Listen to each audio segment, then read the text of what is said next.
আলামিন আপনাকে আমাকে সুস্থ শরীরে রেখেছেন। এই সুস্থতার নিয়ামতকে স্বীকার করতে হলে, অনুধাবন করতে হলে আপনাকে আমাকে অসুস্থ ব্যক্তির কাছে যেতে হবে। তাহলে বোঝা যাবে যে আপনি আমি কতটা সুস্থ আছি। আপনি আমি যদি হাসপাতালে যে একজন মুমূর্ষু রোগীর পাশে যাই, তার যে ক্রন্দনরত অবস্থা, একইভাবে বহু অসংখ্য রোগী, কেউ প্যারালাইজ হয়ে পড়ে যাচ্ছে, কেউ মৃত্যুর সাথে পাঞ্জা লড়ছে, কারোর হাত নেই, কারোর পা নেই, কারোর কিডনি নষ্ট, কারোর হার্টের সমস্যা, এমনিভাবে অসংখ্য রোগী হাসপাতালে প্রতিনিয়ত কাতরাচ্ছে। এদেরকে দেখলে আপনি আমি বুঝতে পারবো যে আল্লাহ রাব্বুল আলামিন আমাদেরকে সুস্থ রেখেছেন। এই সুস্থতা অনুধাবন করে আমরা যদি আল্লাহর প্রশংসা জ্ঞাপন করি, তাহলে এই প্রশংসাটার জন্য আল্লাহ তাআলা বলছেন আলহামদুলিল্লাহ তাআলার মিজান। আলহামদুলিল্লাহ আপনার দাড়িপাল্লাকে পরিপূর্ণ করে দেবে। সবাই আলহামদুলিল্লাহ আলহামদুলিল্লাহ। সাথে সাথে সর্বোপরি দুরূদ ও সালাম মুহাম্মদুর রাসূলুল্লাহ সাল্লাল্লাহু আলাইহি ওয়াসাল্লামের প্রতি, যে নবীকে আমরা পেয়ে ধন্য হয়েছি। কেন ধন্য হয়েছি?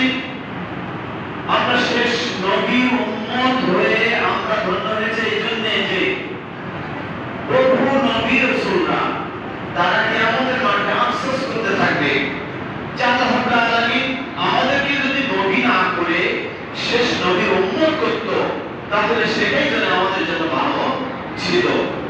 তাহলে ওই সমস্ত নবীদের আফসোসের জায়গায় আমরা উপস্থিত হতে পেরেছি, আমরা শেষ নবীর উম্মত হতে পেরেছি।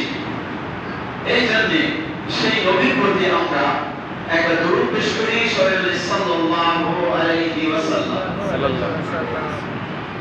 আমার মূল আলোচনা যাওয়ার পূর্বে বর্তমান বিশ্বের প্রেক্ষাপটে একটি কথা বলেই আমি আমার আলোচনায় যাব ইনশাআল্লাহ।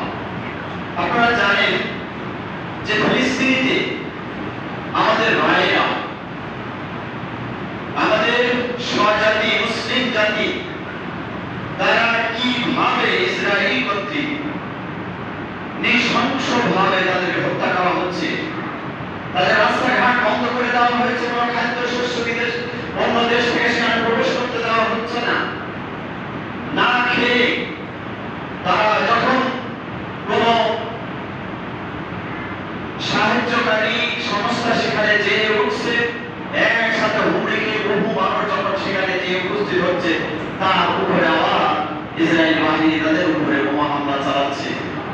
বিশ্ব বিবেক সেটা দেখছে, চোখ বুঝে সবাই অন্ধের মতো সবাই দেখছে, কেউ কোনো প্রতিবাদ নেই। অথচ আপনার আমার মতো এই ছোট দেশের কোন রাষ্ট্রপ্রধানরা যখন কোন মানবতা বিরোধী কোন কাজের সাথে জড়িত হয়, তখন তাদের উপরে বিভিন্ন ভাবে শাস্তি অর্পিত হয়। বিশ্বের ইউরোপ আমেরিকার সভ্যতার দাবিদার তারা তাদের চোখের সামনে এমনি ভাবে মানবতা লুণ্ঠিত হচ্ছে। মানুষের তাদের ন্যূনতম চাহিদা, খাদ্য, বস্ত্র, বাসস্থান কিছুই রাখা হচ্ছে না, সব কিছুই ধ্বংস করে দেওয়া হচ্ছে। এর জন্য ইউরোপ আমেরিকা তো কিছুই বলছে না, মুসলিম রাষ্ট্রগুলো তারাও মুখ বন্ধ করে আছে। আল্লাহ রাব্বুল আলামিনের কাছে সাহায্য চাওয়া ছাড়া আমাদের আর কিছু নেই। আল্লাহ রাব্বুল আলামিনের কাছে আমরা সাহায্য চাই। আল্লাহ রাব্বুল আলামিন যেন তাদের উপরে গায়েবে মদদ দিয়ে সাহায্য করে। আল্লাহুম্মা আমিন। সাথে সাথে এই নৃশংসতার সাথে যারা জড়িত এই ইসরায়েলি ইহুদিরা, ইহুদিদের সম্পর্কে বলা হয়েছে যে এমন এক সময় আসবে তারা সারা জীবনেই লাঞ্ছিত অপমানিত হয়েছে।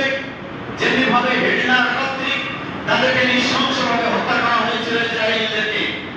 হিটলার যখন তাদেরকে লক্ষ লক্ষ ইহুদিদেরকে হত্যা করেছিল, কিছু সংখ্যক ইহুদিকে জীবিত রেখেছিল এবং সে বলেছিল যে আমি এই কিছু বীজ রেখে গেলাম, কেন আমি এত অধিক সংখ্যক ইহুদিকে হত্যা করলাম, এইটা মানুষ যাতে আমাকে গালি না দেয় তার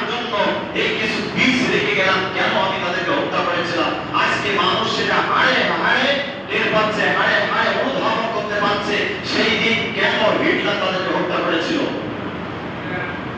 এরপরে রাসূলুল্লাহ সাল্লাল্লাহু আলাইহি ওয়াসাল্লাম বলছেন যে এমন এক সময় আসবে ইহুদিরা সব সময় মানুষের কাছে মার খেতে থাকবে, এমনকি তারা পালানোর জায়গা পাবে না।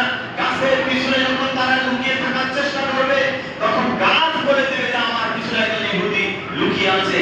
সেই দিন মনে হয় আর বেশি দূরে নয়, যেদিন তাদের এই ব্যবহারের কারণে, মুসলমানদের উপরে জুলুম অত্যাচার করার কারণে সারা বিশ্বের মানুষ তাদের উপরে যেভাবে ক্ষোভ প্রকাশ করতেছে, কিন্তু শুধুমাত্র আমেরিকার জন্য, ইউরোপের শক্তিশালী দেশগুলোর কারণে কেউ কিছু বলতে পারছে না। কিন্তু এরকম সুযোগ আল্লাহ রাব্বুল আলামিন একদিন দিবেন রাসূলুল্লাহ সাল্লাল্লাহু আলাইহি ওয়াসাল্লামের কথা অনুযায়ী, যে তাদেরকে পৃথিবী থেকে নিশ্চিত করে দেওয়ার জন্য এরকম সুযোগ আল্লাহ রাব্বুল আলামিন যেন দেন, তাদেরকে যেন পৃথিবী থেকে এইভাবেই নিগৃহীত হয়ে তারা যেন পৃথিবী থেকে বিদায় নেয়। সবাই বলেন আল্লাহুম্মা আমিন।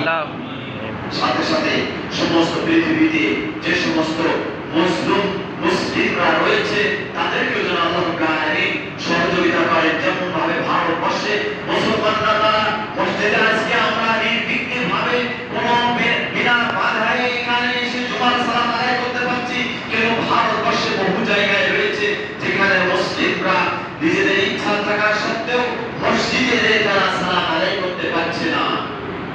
তাহলে মসজিদগুলোকে ভেঙে দেওয়া হচ্ছে, ভেঙে যাচ্ছে। একেবারে পুলিশের সশস্ত্র পুলিশের উপস্থিতিতে তাদের সামনে মুসলমানদের মসজিদগুলোকে ভাঙা হচ্ছে, তাদের সামনে এগুলো করা হচ্ছে, কিন্তু এটা তারা কিছুই বলছে না। বিশ্ব বিবেক এখন অন্ধ হয়ে গেছে, কারণ ওরা তো মুসলিম, ওরা তো মানুষ না, ওরা মুসলিম।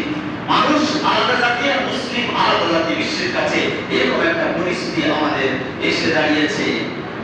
এছাড়াও আরব দেশের অনেক রাষ্ট্রের মুসলমানরা তারা বিভিন্নভাবে অত্যাচারিত নির্যাতিত হয়েছে। আল্লাহ রাব্বুল আলামিন সকল মুসলিমকে তার গায়েবী মদদ দ্বারা সহযোগিতা করুন। আল্লাহুম্মা আমিন। আমি আজকে আপনাদের সামনে